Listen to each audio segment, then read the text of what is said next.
आज हम रेविट में वर्क सेट्स के मुतल्लिक बात करेंगे। सबसे पहले मैं तमाम दोस्तों को अपने चैनल पर वेलकम कहता हूँ।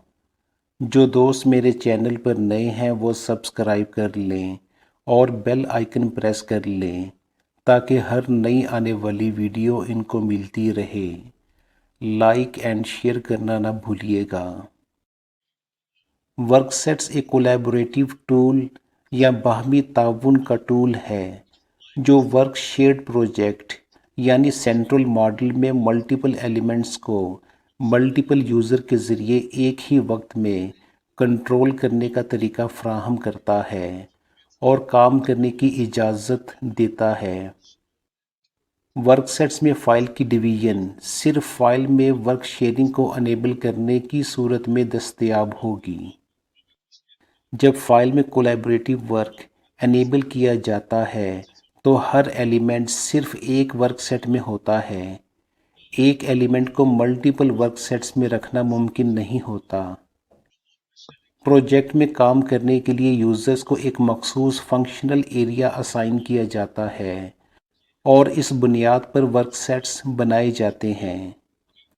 मिसाल के तौर पर आर्किटेक्चर या स्ट्रक्चर में जिन यूज़र ने इंटीरियर पर काम करना है उनका एक वर्क सेट बन जाएगा और जिन यूज़र्स ने एक्सटीरियर या साइट पर काम करना है उनके अलहदा वर्क सेट होंगे। इसी तरह प्लम्बिंग मॉडल में एक यूज़र का वर्क सेट वाटर बना देंगे और दूसरे यूज़र जिसने ड्रेनेज में काम करना है उसका वर्क सेट उसी सिस्टम का बना दिया जाता है। हर यूज़र अपने वर्क सेट में अपने सिस्टम पर काम करेगा। अगर एक यूज़र किसी दूसरे वर्क सेट के एलिमेंट्स अपने वर्क सेट में ड्रॉ करने की कोशिश करेगा तो वो एलिमेंट्स विजिबल नहीं होंगे। किसी प्रोजेक्ट को वर्क सेट्स में तकसीम करने से प्रोजेक्ट के पूरे हिस्से पर एक साथ काम करना आसान हो जाता है। अब हम एक नए प्रोजेक्ट में वर्क सेट्स बनाने के तरीका पर बात करते हैं।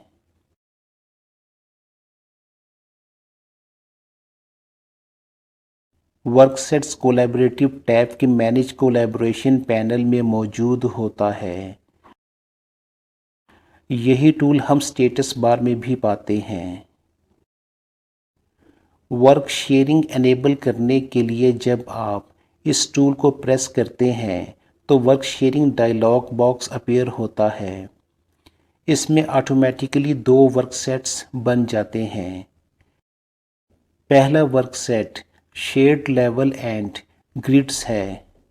वर्क शेयर्ड प्रोजेक्ट के लेवल एंड ग्रिड्स इस वर्क सेट में मूव हो जाते हैं और दूसरे वर्क सेट 1 में बाकी सारे एलिमेंट्स मूव हो जाएंगे। मैं इस टूल को कैंसिल करके आपको प्रोजेक्ट के लेवल्स दिखाता हूँ कि अभी उनका वर्क सेट का स्टेटस क्या है। किसी एलिवेशन व्यू में लेवल को सेलेक्ट करके प्रॉपर्टीज पैलेट में देखें।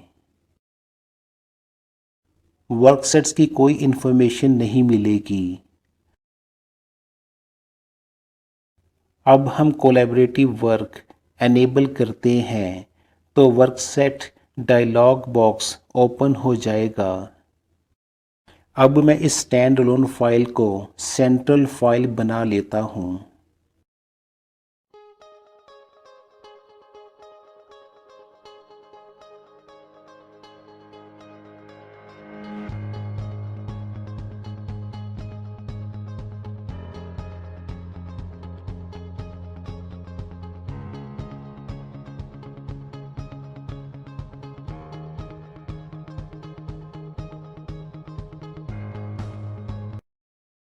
इसमें बहुत से वर्क सेट्स ऑटोमेटिकली बन जाएंगे।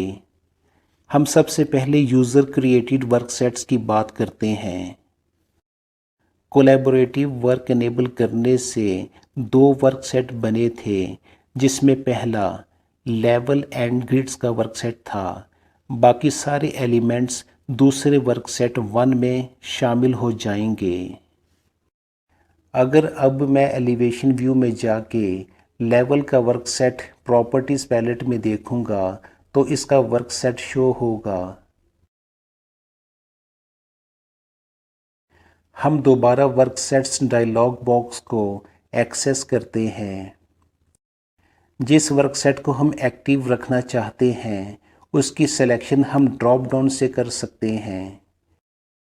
एक्टिव वर्क सेट के अलावा बाकी वर्क सेट्स के एलिमेंट्स की विजिबिलिटी अगर हम कम रखना चाहते हैं तो grey in active work set graphics box को हम चेक कर देंगे। Shade level and grids workset को रीनेम या डिलीट किया जा सकता है। दूसरे डिफ़ॉल्ट वर्कसेट 1 को रीनेम तो किया जा सकता है मगर डिलीट नहीं किया जा सकता। इसके अलावा किसी भी नए वर्कसेट को हम रीनेम या डिलीट कर सकते हैं। अब हम एक नया वर्कसेट बनाते हैं।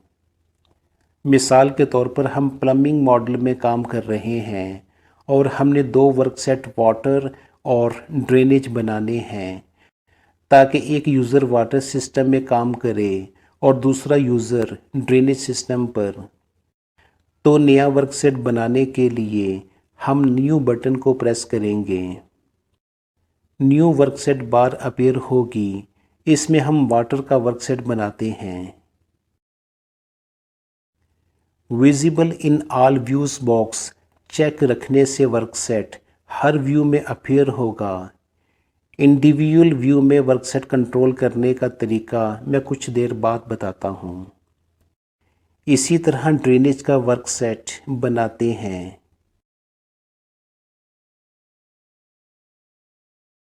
वर्कसेट्स डायलॉग बॉक्स के पहले कॉलम में वर्कसेट्स के नाम अपीयर होंगे। ये नाम ऑफिस स्टैंडर्ड के मुताबिक या सिस्टम नेम से या बिम एग्जीक्यूशन प्लान स्टैंडर्ड्स के मुताबिक दिए जा सकते हैं। वर्कसेट्स डायलॉग बॉक्स में दूसरा कॉलम एडिटेबल है। वर्कसेट्स का एक ऑनर होता है और सिर्फ वही ऑनर इस मखसूस वर्कसेट्स के एलिमेंट्स को एडिट कर सकता है। फिर उन वर्कसेट्स में से हर वर्कसेट एक वक्त में सिर्फ एक यूज़र की मलकियत हो सकता है। वर्कसेट की ऑनरशिप असाइन नहीं की जाती है, ये यूज़र अपनी लोकल फाइल से लेता है। वर्कसेट्स की ऑनरशिप सिर्फ सेंसिटिव एलिमेंट्स मसलन concrete cases, levels and grids और लिंक्स के लिए मुंतकिल नहीं की जानी चाहिए।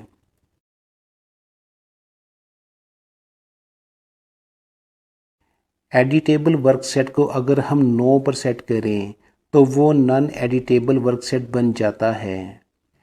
एडिटेबल या नॉन एडिटेबल वर्कसेट का ये अमल डायलॉग बॉक्स के राइट बॉटम कॉर्नर से भी किया जा सकता है। नॉन एडिटेबल वर्कसेट का कोई ऑनर नहीं होता, इसलिए एडिटेबल वर्कसेट के ऑनर का नाम तीसरे कॉलम में लिखा है और नॉन एडिटेबल वर्कसेट में किसी ऑनर का नाम नहीं दिखाया गया है। नॉन एडिटेबल वर्कसेट में मौजूद एलिमेंट्स को यूज़र लोकल फाइल में बारो करके एडिट कर सकते हैं और उन यूज़र्स का नाम वर्कसेट डायलॉग बॉक्स के चौथे कॉलम बारोवर्स में डिस्प्ले होगा। वर्कसेट डायलॉग बॉक्स का 5वां कॉलम ओपन्ड है। ये ऑप्शन फाइल के उन हिस्सों को खोलने या बंद करने की इजाज़त देता है जो इस्तेमाल नहीं हो रहे हैं। जब वर्कसेट बंद होता है तो इसमें डेटा लोड नहीं होता और फाइल कम इंफॉर्मेशन के साथ काम करती है और काम करने की परफॉर्मेंस ज़्यादा होती है। वर्कसेट्स के ओपन या क्लोज़ ऑप्शन को राइट मिडल साइड से भी कंट्रोल किया जा सकता है।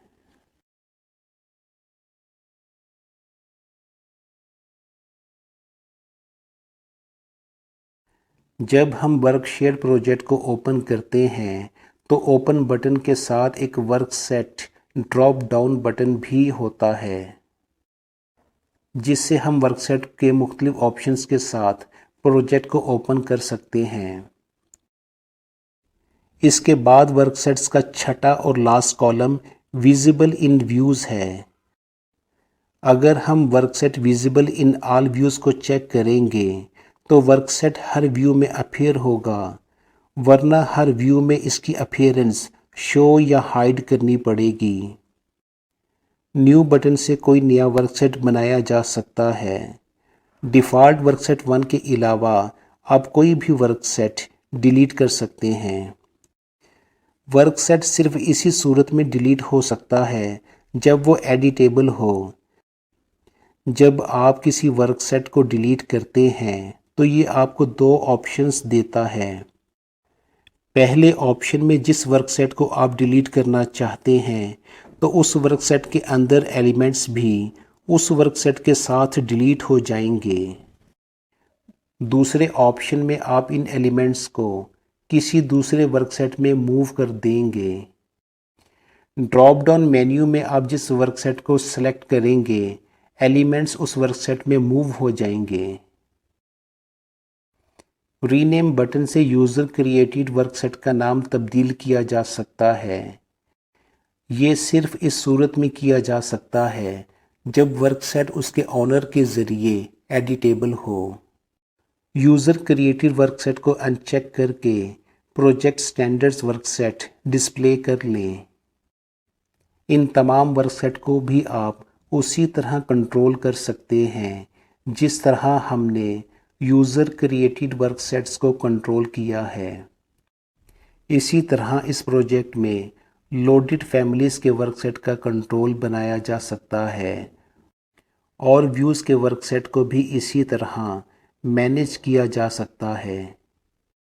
जिन वर्क सेट्स कैटेगरीज़ को आप चेक करेंगे वो शो हो जाएंगे। अब मैं वाटर के वर्क सेट को एक्टिव करके एक पाइप ड्रॉ करता हूँ।